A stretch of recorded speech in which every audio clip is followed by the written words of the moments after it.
Amém. Então, a gente estava falando aí das crianças, né? E as crianças, felicíssimas. Outubro só perde para o Natal e para o mês do aniversário, porque aí geralmente a gente consegue, né, forçar um presentinho um pouquinho melhor. Já se você é flamenguista, 2 títulos em 15 dias. Outubro foi só alegria, mesmo jogando muito mal nos 2 jogos de final. A gente conseguiu a alegria de sair campeão. Glória a Deus. Se você, meu irmão, minha irmã, aniversariou, se você celebrou bodas de casamento, bendito seja Deus, que tenha sido uma excelente oportunidade de renovar, sim, seus votos com Deus, que as suas forças para trabalhar tenham sido renovadas no Senhor, focando toda a sua vida, todo o seu casamento, toda a sua existência para o desenvolvimento da obra de Deus. Domingo de gratidão é sempre um domingo muito especial. Também estamos, assim como a gente está no último domingo de outubro, né? Também estamos caminhando para os últimos domingos, ou para os domingos finais dessa série de mensagens que têm sido incríveis. A loucura do Evangelho. E eu confesso que tem sido extremamente difícil escolher qual foi a palavra que me trouxe mais crescimento. Afinal de contas, era aquilo, né? Paulo sendo usado por Deus para dar um tabefe para baixo e te dar a mão para levantar. Um tabefe para baixo e te dar a mão para levantar. Ensinando a gente o que é para vivermos de acordo com a palavra de Deus.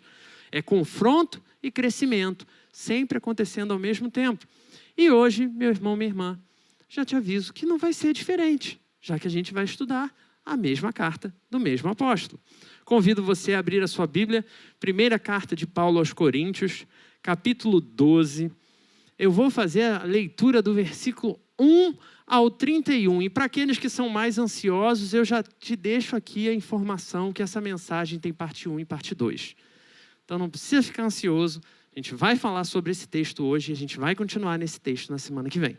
Tá ok? Primeira carta de Paulo aos Coríntios, capítulo 12, versículo 1 até o 31. Diz assim a palavra do Senhor. A respeito dos dons espirituais, não quero, irmãos, que sejais ignorantes. Sabeis que, outrora, quando éreis gentios, deixáveis conduzir-vos aos ídolos mudos, segundo éreis guiados. Por isso, vos faço compreender que ninguém que fala pelo Espírito de Deus afirma anátema a Jesus.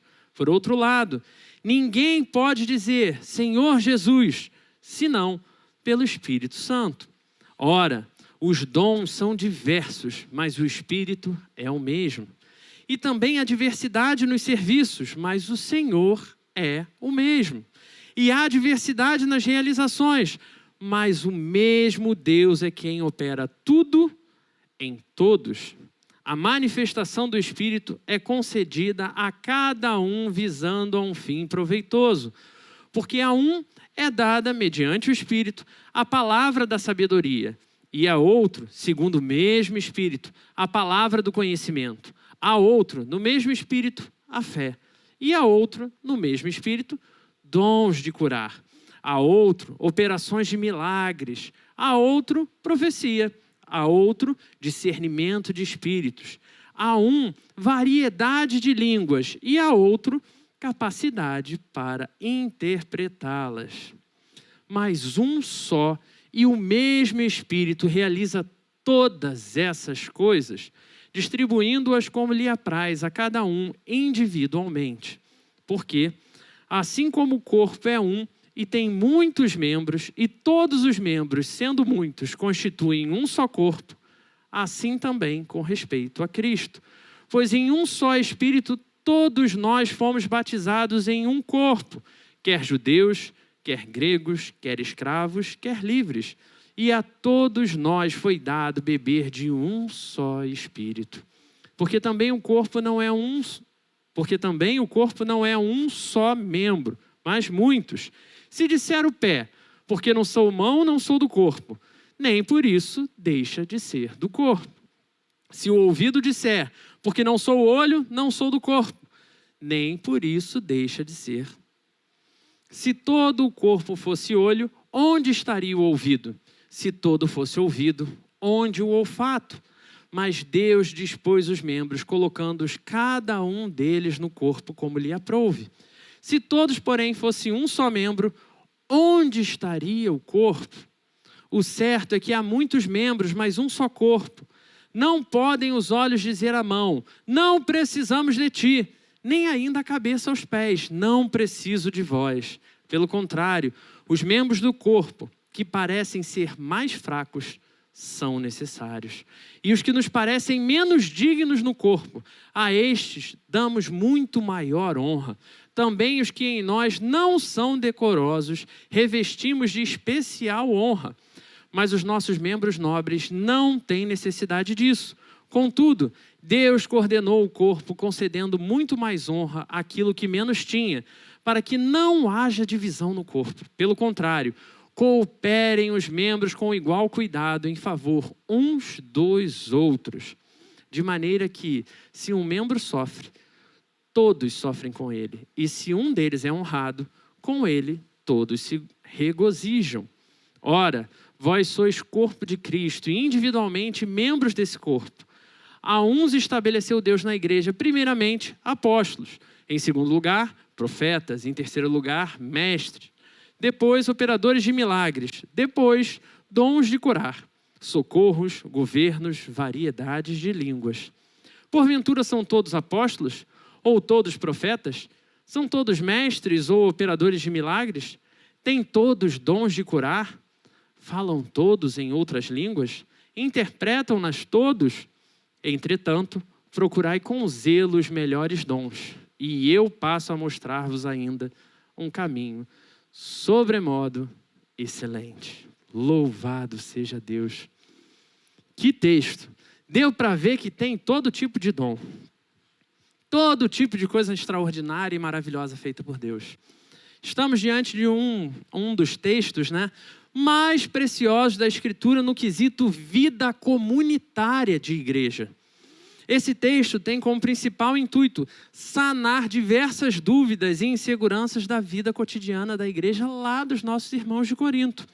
Como já vimos até agora, Corinto era uma cidade que era completamente comprometida com a religiosidade. A gente vem falando isso domingo após domingo. Uma cidade comercial, politeísta e extremamente mística. Seus cultos visavam buscar adorar não só divindades locais, como divindades de outros povos que lhe fosse vantajosa. Afinal de contas, o mundo passava por Corinto naquela época. O sucesso, na realidade, de Corinto era manifestação mística e prosperidade. Olha que coisa, Você precisava ver coisas extraordinárias e sair com a convicção de que você seria bem-sucedido financeiramente. E esse povo foi graciosamente alcançado pela graça do Senhor. E então, começam a passar pelo processo do famoso discipulado, aonde eles vão pouco a pouco aprendendo o que é de verdade viver a vida cristã, como um homem, como uma mulher cristã deve viver. Então, vimos em cada capítulo estudado até aqui a dedicação de Paulo em repreender as persistentes marcas da vida passada nos nossos irmãos. Isso é, a vida que eles levavam antes de viver verdadeiramente o Evangelho. Mostrando que desde o nosso encontro com Jesus, passamos a olhar para a cruz não como uma loucura, não como símbolo de maldição, mas como símbolo da nossa salvação, como símbolo do nosso resgate eterno. O que significa, então, que todos que continuam olhando para a cruz como loucura, que continuam olhando para a cruz como maldição, vão olhar para você, meu irmão, minha irmã, que ama a cruz como símbolo de salvação, achando que você é louco, porque não faz sentido. Ou seja, uma vez que nós nos prostramos aos pés da cruz, passamos a ser vistos também através dela por todas as pessoas. Somos associados à cruz e isso não deveria de maneira nenhuma ser motivo de vergonha, mas sim de glória e profunda alegria para todos nós. Passamos então por alguns dolorosos textos mostrando toda a infantilidade e corrupção da igreja de Corinto. Estar vivendo à sombra da cruz não tinha ressignificado por completo a vida daquelas pessoas.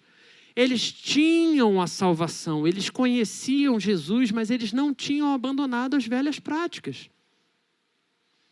E ainda assim, agiam como se fossem crentes superiores pelos mais diversos motivos. Crentes melhores devido ao pastor que os batizou. E tem aquela fala sensacional de Paulo quando ele pega e diz: bem, pelo menos eu sou grato a Deus porque eu não lembro de ter batizado nenhum de vocês, a não ser fulano e ciclano. Então, pelo menos isso, eu estou livre dessa responsabilidade. Crentes que se julgam melhores por ser ricos. Afinal de contas, se eles eram ricos, é porque Deus está abençoando muito. E o outro irmão que é pobre porque Deus está abençoando ele pouco. Crentes que se julgavam tão superiores que, de acordo com o capítulo 11, ou seja, esse capítulo anterior ao de hoje, eram capazes de, na festa do amor, ato de celebração anterior à Santa Ceia, onde era para os irmãos compartilharem comidas e bebidas e ali viverem o ato do amor em comunhão. Eles eram capazes de comer e beber ao ponto de perder a consciência, de se empanturrar, enquanto outros irmãos mais pobres não chegavam nem a tempo de comer nada, porque os ricos já tinham consumido tudo. Alguns, muitas vezes, contavam como um único alimento na hora da ceia do Senhor, aquela partilha do pão e aquela partilha do vinho. Era o alimento que eles teriam para viajar de volta para casa, devido à dificuldade financeira que se tinha. Então, logo depois de ensinar sobre a importância da comunhão em amor, Paulo começa esse capítulo que a gente está lendo aqui hoje. Está vendo? Foi negar o pão para a criança. Aí a criança já botou a boca no trombone. É isso aí. E eu sei, irmãos, que dons espirituais são uma questão extremamente complexa para muita gente. Muita gente mesmo. Muitos vivem carregando uma verdadeira salada de frutas na cabeça quando a gente começa a conversar sobre esse assunto. E eu peço verdadeiramente ao Senhor que Ele nos dê graça o suficiente para no dia de hoje e no próximo momento que a gente for continuar o estudo desse texto, o Senhor possa esclarecer todas as suas dúvidas, todas as nossas dúvidas aqui diante do altar do Senhor. Porque, afinal de contas, dons espirituais é um tema maravilhoso e tem tudo a ver com comunhão. É impossível você dissociar uma coisa da outra. Assim como tem tudo a ver com graça, como dispensação gratuita do Senhor. Mas vamos devagarzinho, né? Afinal de contas, eu falei que é um tema difícil, então vamos lá. Primeiramente, a gente tem que destacar o seguinte, que o projeto de dons espirituais de Deus para a sua igreja nunca foi para estimular projeção pessoal de ninguém. Tanto que a gente não vai encontrar nas escrituras ninguém escrito assim, fulano que tinha 1, 2, 3, 4, 5, 6 dons, quase desenvolvendo o 7º, porque isso não é como um cosmo lá dos Cavaleiros do Zodíaco. Não se trata de algo que você desenvolve por conta própria. Sabe aquele equívoco de que o supercrente é aquele que tem mais dons? Ou aquele que reúne os melhores dons através da sua vida?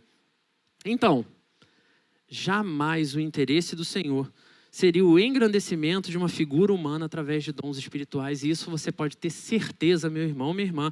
Afinal de contas, se os dons servissem para evidenciar alguém, para destacar alguém, isso ia acabar caindo em contradição.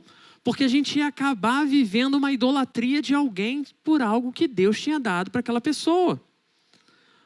O que era muito comum em relação a outras religiões, que era você se dedica mais, você se oferece mais, então você recebe mais poder e você vive mais coisas especiais.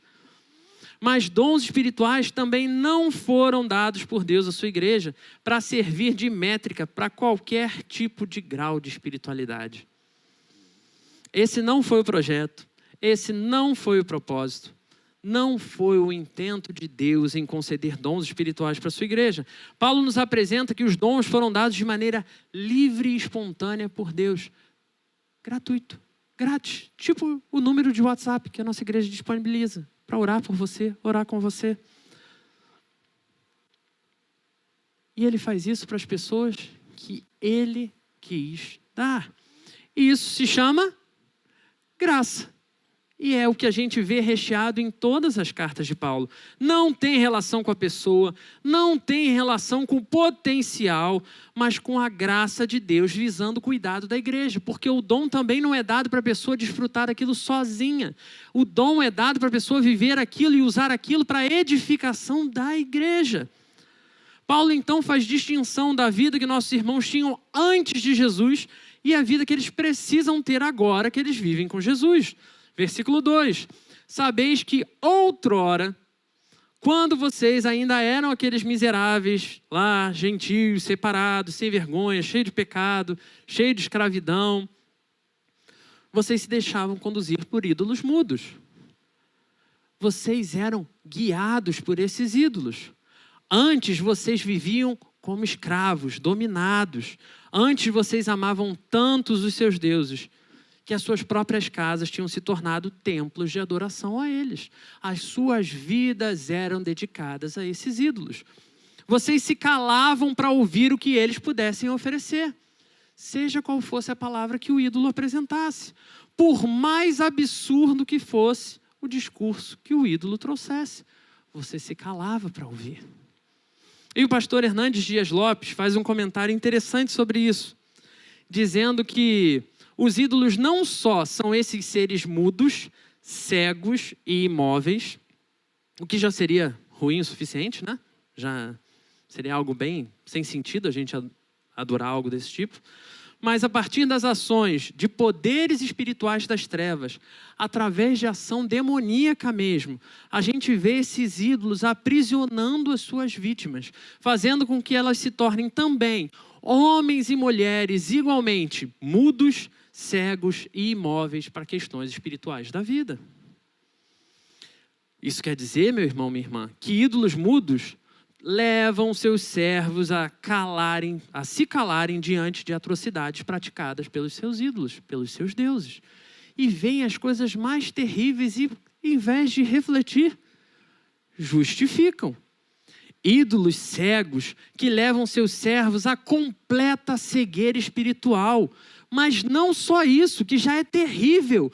Uma cegueira que não só torna praticamente imune a qualquer coisa espiritual, como também torna homens e mulheres cegos para a vida social. O mundo está acabando ao redor, mas eu estou bem com Deus, então é isso que importa.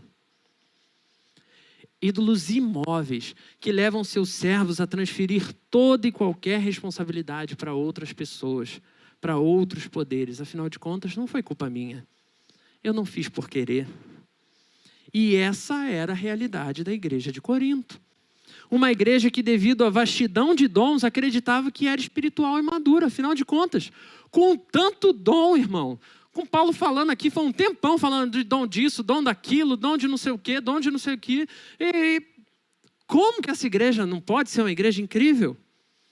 E eu não sei se você ouviu alguma outra mensagem ao longo dessa série. Se não ouviu, fica a dica aí.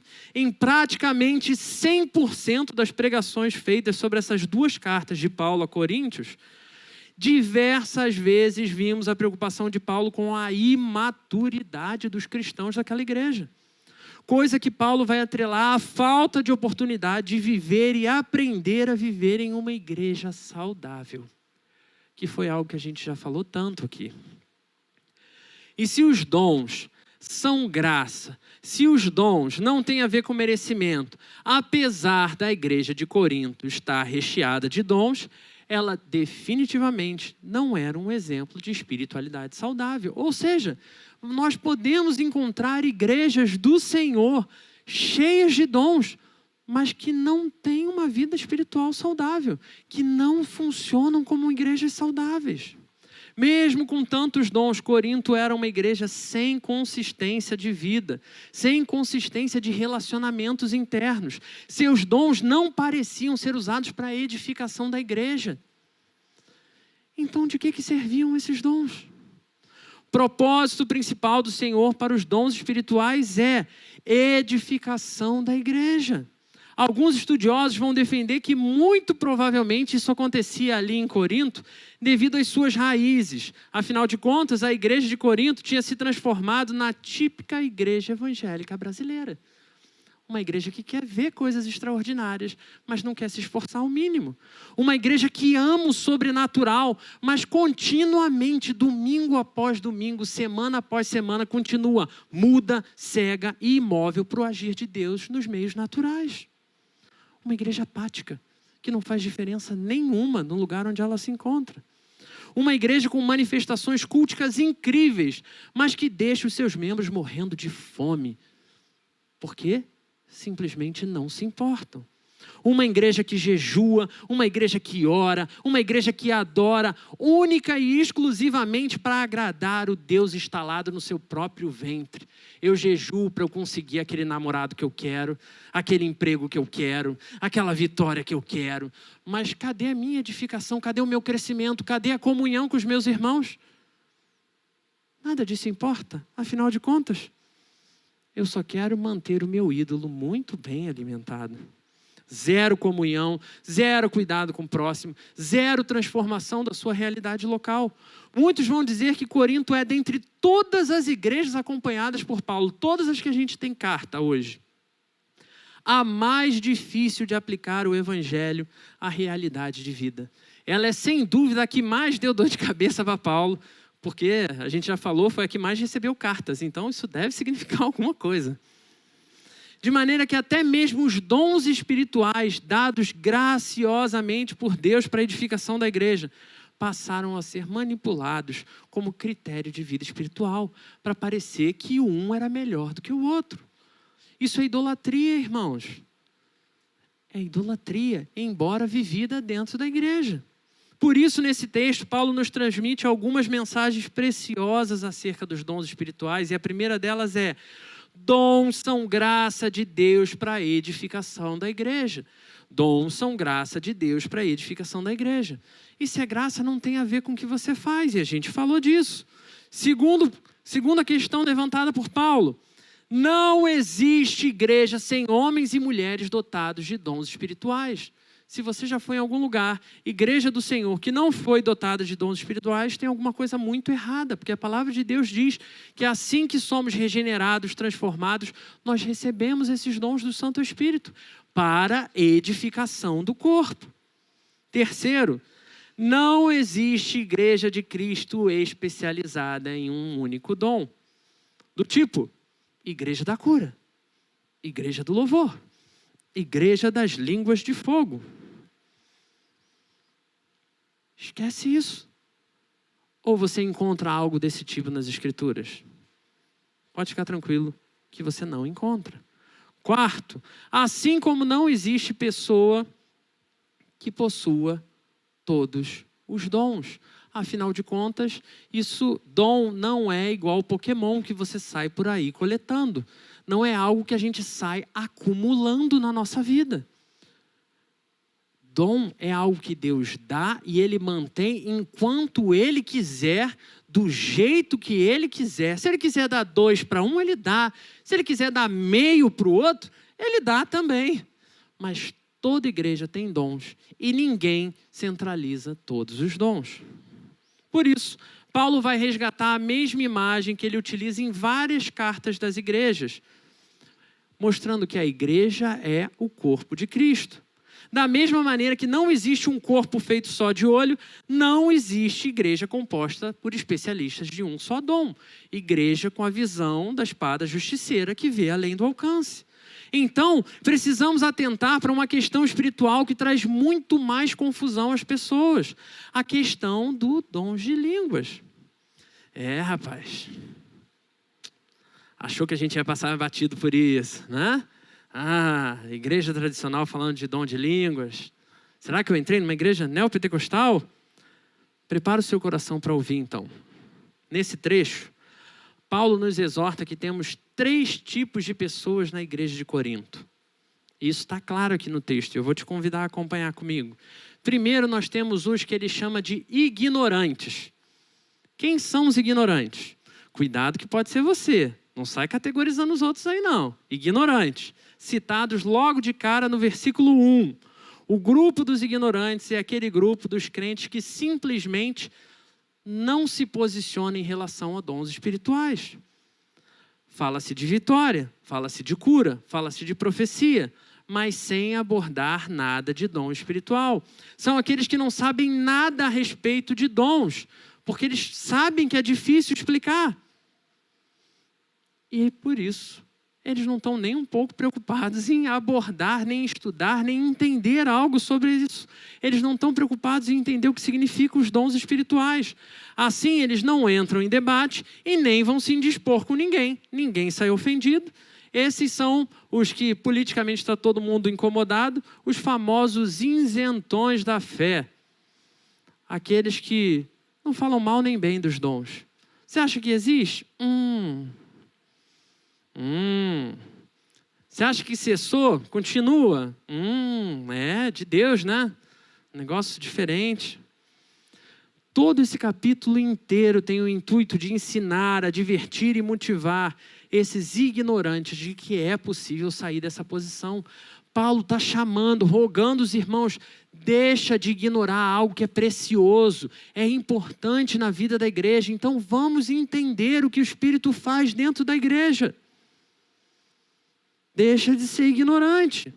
E se você se identifica nesse grupo, meu irmão, eu te convido a fazer ou retornar, se você for membro da nossa igreja e se sente assim, retornar ao discipulado, onde a gente vai ter tempo suficiente para sentar e abordar exatamente o que significa cada dom, como que funciona cada dom,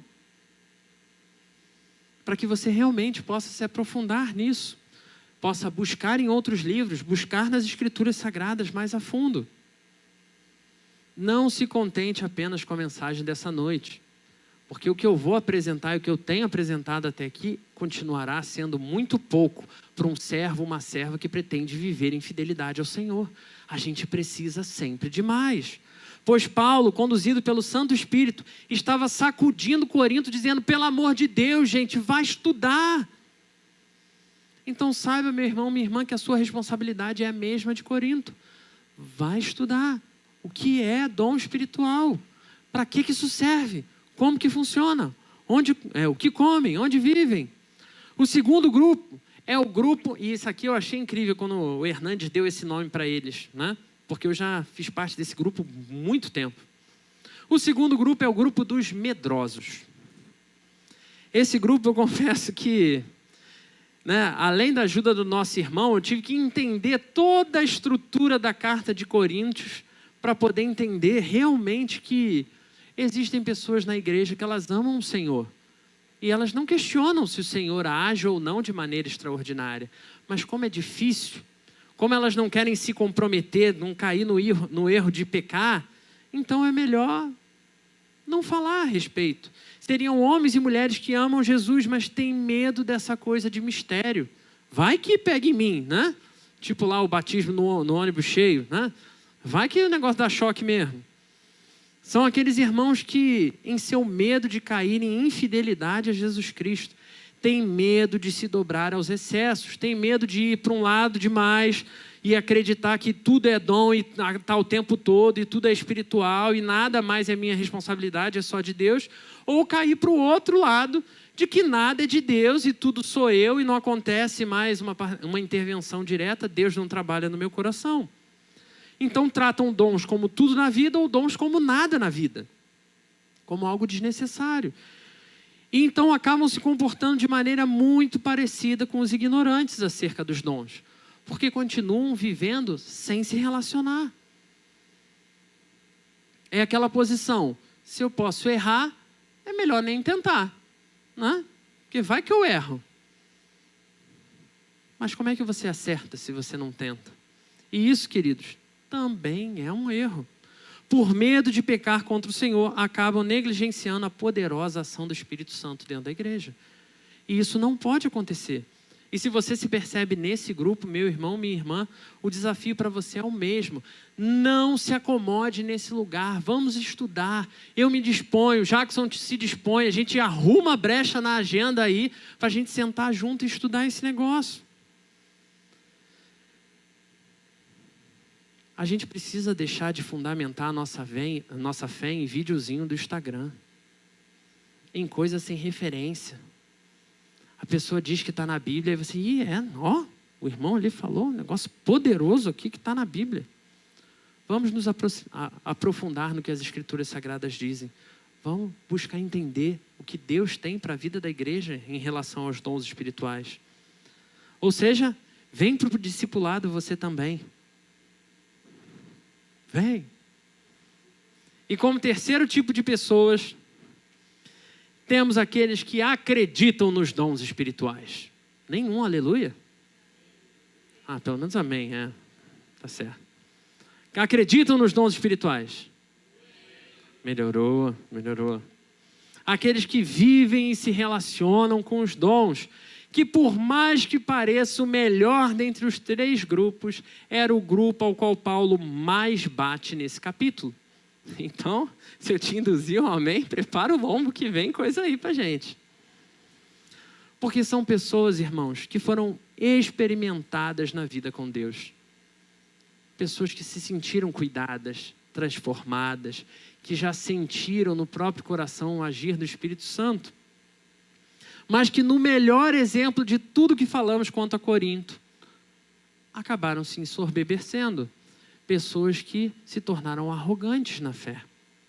E se você estava ansioso para falar do dom de línguas, chegou o momento, finalmente. Pois o que parece que é um problema dos nossos dias, já era um problema lá atrás na igreja de Corinto, logo nos seus primeiros dias. Corinto adorava um culto de mistérios. Então, essa coisa de falar em línguas caiu como uma luva perfeita para a igreja de Corinto.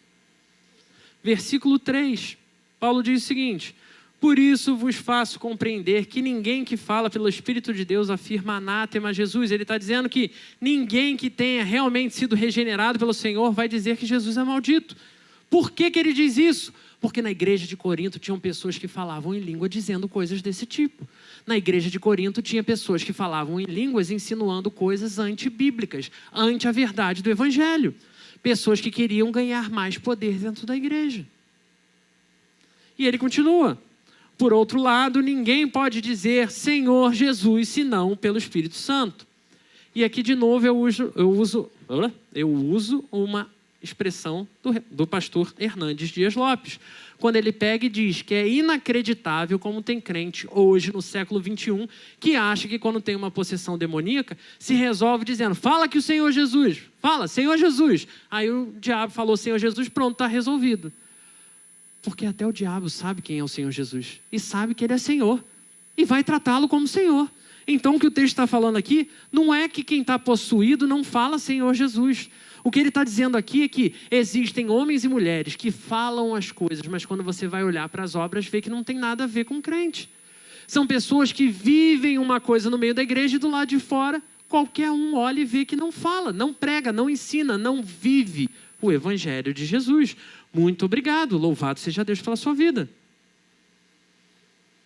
Ninguém que falasse em línguas por manifestação do Espírito Santo de Deus, jamais amaldiçoaria o nome de Jesus, ou faria qualquer profecia fora do proposto nas Escrituras Sagradas, assim como jamais falaria de si mesmo, de forma que nunca mais, né? Isso aqui, meus irmãos, assim, complicado, não sei se eu falo domingo que vem, essa parte aqui, porque é tenso, né?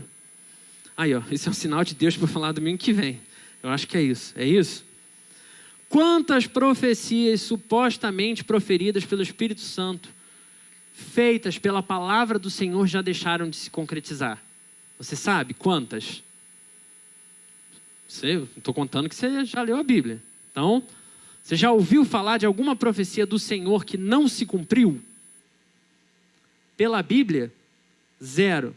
Pois todas as profecias, ou elas se cumpriram, ou elas estão se cumprindo ao longo da história. E quantas daquelas outras profecias que não estão na Bíblia deixaram de se cumprir? Eu não estou dizendo que se cumpram, ok? Não vou entrar nesse mérito, que eu não vou fazer essa divisão. Mas quantas delas deixaram de se cumprir? Porque uma coisa que a gente tem que ter a convicção no nosso coração, porque se é a palavra de Deus, não erra. Deus não erra. O Felipe erra, o Jackson erra, o Henrique erra. Todos nós erramos, mas Deus não. Então que tal deixar de buscar profecias por aí, começar a procurar as profecias na palavra de Deus. O que Deus fala sobre a minha vida, o que Deus fala sobre a minha história, o que Deus está dizendo que é importante para mim. E aí, quanto a profecias, ok. Mas, de novo, não falamos de línguas. Paulo já sabia da maior busca dentre os irmãos de Corinto. Por isso ele esclarece da profunda profanação da ação do Espírito Santo, quando buscamos o dom de línguas como um dom soberano sobre todos os outros. Pois além de dentre todos os dons descritos por Paulo, em todas as cartas que ele se refere a dom, o único dom, irmãos, preste atenção, o único dom que é para edificação própria e não para edificação da igreja é qual? Qual? O de línguas. E isso não revela nada sobre o nosso coração? Quando a gente quer um dom que é só para edificação própria, isso é o melhor sinal do que a gente diz que é o pós-modernismo, o hipermodernismo, é coisa do nosso momento histórico. Corinto já vivia isso lá atrás, porque isso é coisa do coração corrupto, é coisa do pecado, irmãos. Nada além disso. E se, como a gente falou anteriormente, se os dons não são distribuídos da mesma forma sobre todas as pessoas, como que a gente pode, então, atribuir que no batismo do Espírito Santo alguém recebe o dom de línguas? Como? É uma pergunta sincera. E que, enquanto cristãos, precisamos fazer sem medo, irmãos. Como atribuir isso? Não existe um texto bíblico que nos leve à compreensão de que para ser batizado no Espírito Santo, precisamos manifestar o dom de línguas. Porque, inclusive, Paulo diz que ele nem é o mais desejável. Nenhum texto bíblico, zero. Então, se não há fundamentação bíblica, o que há então? Por que a gente criou isso? E isso tem na nossa igreja. Isso tem nas igrejas, as pessoas vivem isso, as pessoas buscam isso. Por que isso continua sendo tão desejável?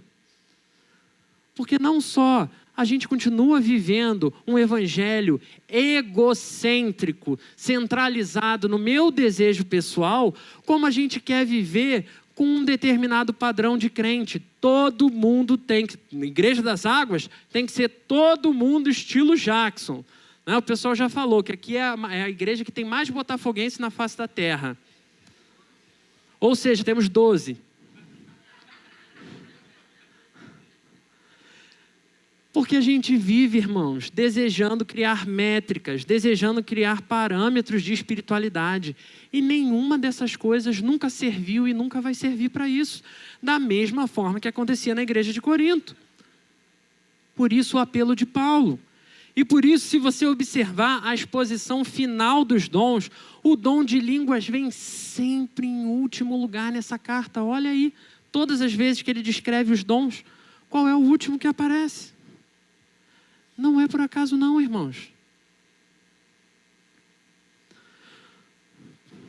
E para esclarecermos ainda mais esse último ponto, essa mensagem não estaria completa sem falar que dentro do grupo de irmãos e irmãs, servos e servas de Jesus, fiéis à santa palavra de Deus, temos, lembra que eram 3 grupos de pessoas? A gente falou os ignorantes, certo? Que foram os primeiros. Os segundos foram quais?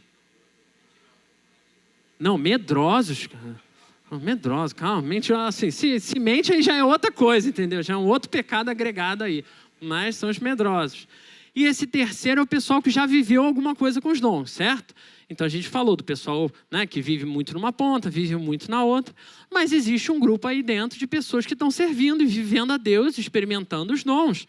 E dentro desse grupo de pessoas fiéis ao Senhor, nós temos 2 grupos.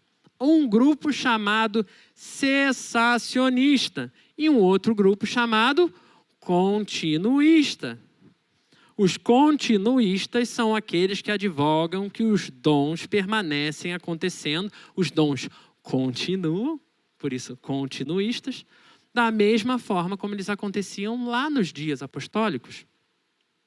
Os cessacionistas são aqueles que advogam que os dons espirituais em forma de sinal eram específicos daquele momento histórico e por isso cessaram, os demais continuam. Para todos os irmãos que se classificam nesse campo, e aí eu sei que possivelmente, se você já estudou sobre dons, se você já pensou, já refletiu sobre dons, eu creio que você fez isso em nome de Jesus. Você quando ouviu isso agora, você automaticamente já pensou, eu sou isso. Eu sou, ai que bom, estou no grupo certo, eu sou continuista. Não, eu estou no grupo certo, eu sou cessacionista. Né? Como servos e servas do Senhor, que nós entendamos nessa noite de uma vez por todas, que os dons são extremamente importantes na vida da igreja. E que esses dois grupos constituem grupos de pessoas que amam o Senhor e que dedicam ao Senhor a sua vida.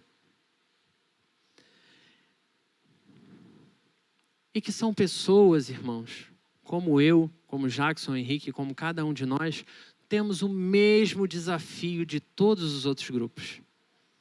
Porque eu sei, né, que a gente tem essa ânsia de provar que a gente está certo, que o nosso time é o melhor. Afinal de contas, existem aí os continuistas e cessacionistas, né?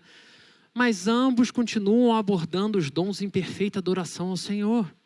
Então, aqui encontramos um ponto de convergência dentro da lógica que Paulo está apresentando para os irmãos de Corinto. Afinal de contas, tudo que ele bateu nos primeiros três capítulos foi sobre como eles continuam se dividindo por coisas estúpidas. Como é que ele chegaria aqui agora propondo que a gente se dividisse? Não é esse o movimento que Paulo faz. Os dons necessariamente precisam ser revertidos em manifestação da glória de Deus, precisam ser revertidos em edificação da igreja.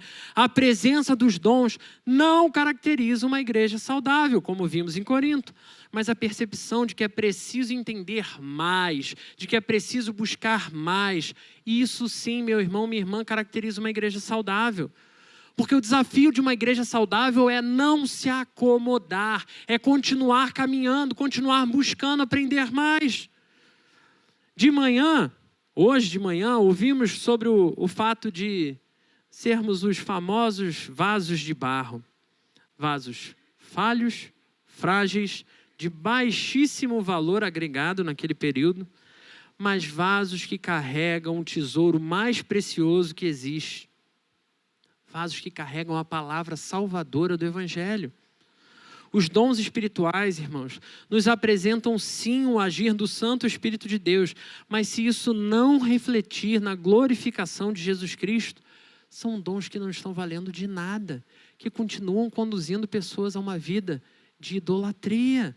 Por isso a advertência final desse capítulo de hoje é se de fato existe algum dom preferencial, se existe algum dom que deve ser mais buscado que os outros, se existe um dom que todo verdadeiro cristão deve perseguir. Pois embora existam muitos dons, só existe um caminho sobremodo excelente. Todos os dons devem apontar para esse mesmo caminho sobremodo excelente. E esse caminho é o próprio Senhor Jesus, o amor encarnado. O Deus eterno que se limitou em forma humana e fez isso, meu irmão, minha irmã, para servir e não para ser servido. O nosso Senhor serviu, ensinou, amou. E as Escrituras dizem que Ele amou de tal maneira que foi capaz de entregar a própria vida. E Ele se entregou a uma das mortes mais dolorosas daquele tempo. Ele carregou sobre Ele o peso de cada imperfeição minha, cada incapacidade minha, cada dúvida minha, cada pecado meu, cada frustração, cada sofrimento meu, cada sofrimento seu. Ele fez isso para que eu pudesse, para que você pudesse trilhar o caminho sobremodo excelente em vida. Isso não é algo para a gente experimentar depois, não, irmãos. Depois vai ser ainda melhor, sabe? Se você acha que já está bom, vai ser ainda melhor. Mas já é algo para a gente experimentar agora. Um caminho que me leva a desfrutar da comunhão. Mas uma comunhão não que seja utilitarista ou visando unicamente o meu bem-estar. Ou ainda tentando obter alguma coisa espiritual, né? Ou promovendo até destaque pessoal, ou destaque de uma igreja em particular, como se a nossa igreja é a igreja dos crentes mais bem-sucedidos de São Gonçalo, que não é. Porque não tem a ver com isso. Ou ainda, como a gente falou aí, de irmãos que pensam quanto aos dons, em fidelidade ao Senhor de forma diferente. Também não se trata, irmãos, da gente viver na corrente teológica certa. Se trata da gente viver uma vida em fidelidade à palavra do Senhor. Busque descobrir qual é essa fidelidade à palavra do Senhor. Para de procurar bandeira para adorar, senão você vai continuar caindo em novos ídolos. Um caminho sobremodo excelente precisa nos levar a uma vida de serviço. Pois, afinal de contas, se Jesus, o Todo-Poderoso, veio servir, eu e você, meu irmão, minha irmã, fomos salvos para servir. E os dons são ferramentas espirituais derramadas sobre as nossas vidas para serem utilizados nesse processo de serviço. Para que Deus seja glorificado. Para que, assim como fez com o nosso Senhor, por amor, Ele fez por amor a nós. Eu e você sejamos capazes de fazer também em amor pelos nossos irmãos, que pensam diferente de nós. Eu sei, irmãos, que não chegamos nem perto de esgotar o assunto de dons, mas afinal de contas eu já tinha te dito que iam ser 2 mensagens, não é? Então você não vai ficar chateado comigo e eu espero ver você aqui para a gente poder continuar mergulhando mais profundo, citando cada um desses dons espirituais. Mas é importante a gente entender cada passo desse detalhamento do que Paulo está apresentando.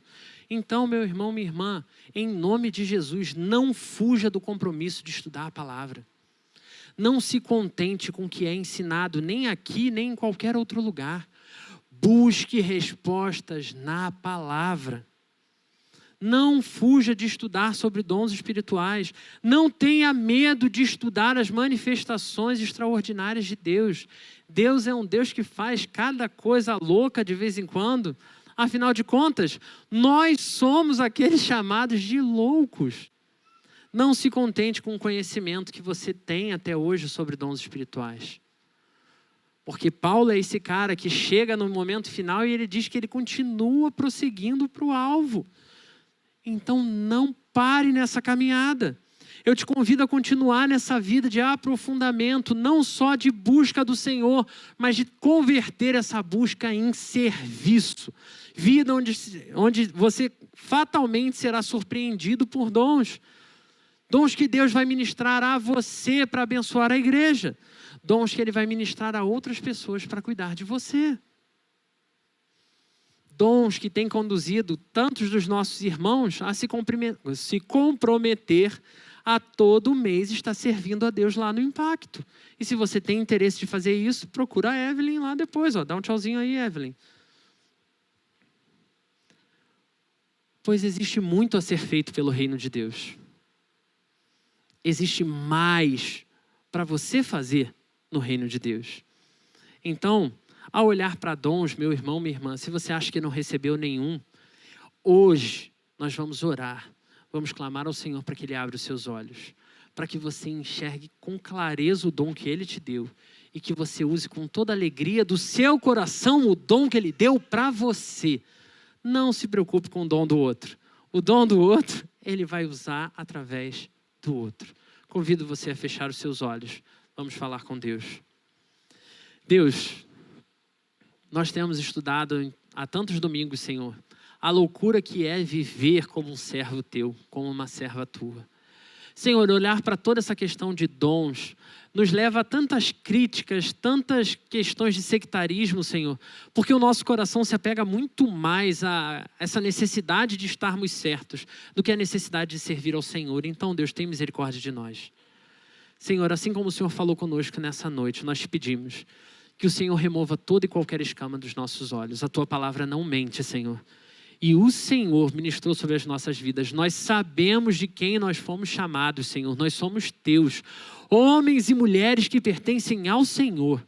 Então clamamos, Senhor, que o Senhor hoje evidencie os nossos dons. E que hoje, Senhor, o Senhor nos permita não mais nos calarmos, não mais viver uma vida submetida à idolatria. Usa-nos, Senhor, para a tua honra e para a tua glória, Pai. Transforma a nossa forma de adorar ao Senhor. Ajuda-nos, Senhor, a servir as pessoas ao nosso redor, Deus. Não nos deixa ficar vivendo esse evangelho egocêntrico. Ajuda-nos, Senhor, a socorrer pessoas. Ajuda-nos, Senhor, a olhar para o necessitado e cuidar dos nossos irmãos. Ajuda-nos, Senhor, a viver um evangelho verdadeiro. Um evangelho que flui do Senhor, do alto trono da glória e que se manifesta na nossa vida e no nosso coração. Senhor, que a gente pare de julgar os dons alheios e que a gente se importe mais e mais em cuidar dos nossos irmãos, servir a tua casa e servir a nossa comunidade, para que o Senhor seja manifesto por onde quer que nós passemos, em nome de Jesus. Amém.